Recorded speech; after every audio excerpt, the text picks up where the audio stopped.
what is the Muse mindset, or what is it? Is it even a mindset, or is it a life philosophy? What is it? What's the Muse? Can I first say thank you for having me? Yes, you I was can. driving Thank you. here, and truthfully, doing stuff like this recently has been challenging for me, like stepping outside of the routine of just getting to the gym, going to work, going back to the gym. Right.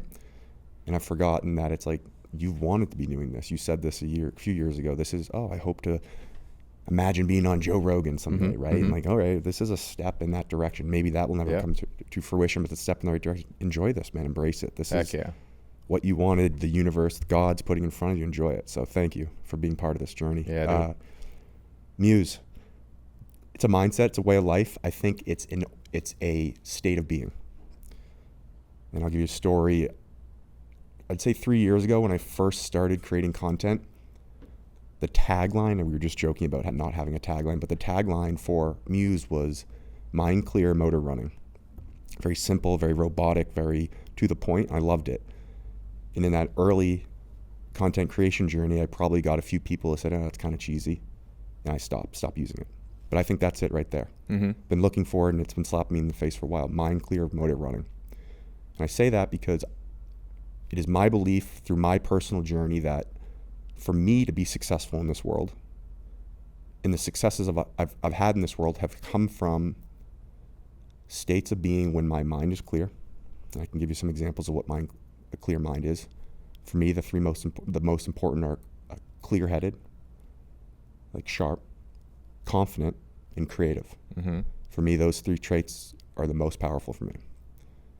And then a motor. Right? When you have that clear mind, when you come up with ideas, creative ideas, you have to have the motor, the energy to take action and turn that energy into something.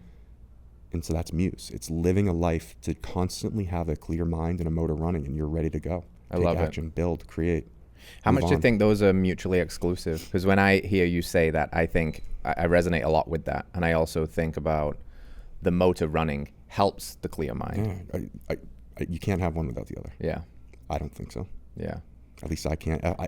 It's really hard for me to sit down on a Sunday and have a clear mind if I haven't done a little bit for my motor. If I haven't just charged the motor a bit, juiced it a little bit, given a little bit of a rev. I feel you, dude.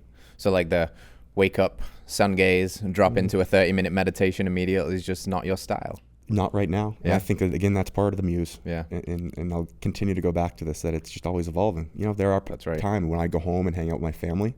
I'm at my sister's place where my Muse is totally much more relaxed. Yeah. 100%. I can just sit there all morning. Yeah.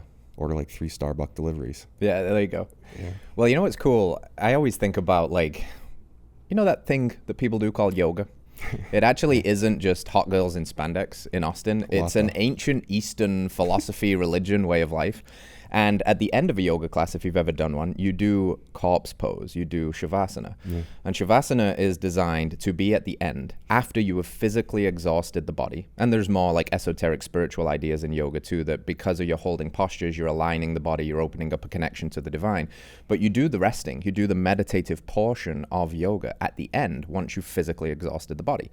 And what you're saying about, I can't really have a clear mind unless I've ran through the motor a little bit, I resonate with a lot too. And I meditate. I had a spell in my life where I didn't miss a day of meditation for 2 years, and it was in the morning routine where it was the first thing I did. And interestingly, more recently, probably since having kids, basically, because kids will just, destroy your current life and replace it with a better one, but it's chaos.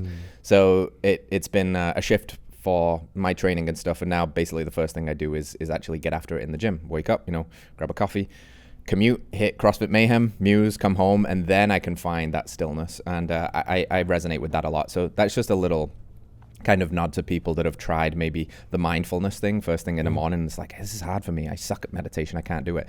Maybe you need to run the motor first. Maybe you need to exhaust the body so that you can find some clarity and stillness in the mind. Spot on. Could say any better. Yeah. I think, again, that's also part of the Muse. Challenge yourself to try different things. Yeah. Try the mindfulness in the morning. Try the hard work in the morning. Try the insert something else. Yeah. To iterate and build your Muse. Yeah. Yeah. All right, friends. Thanks for tuning in to another episode of Radical Health Radio. We got a fresh new podcast for you every Wednesday. If you enjoyed the show, consider liking, subscribing, reviewing, and rating us on your podcast platform. It helps to spread this message of radical health. We'll see you next week.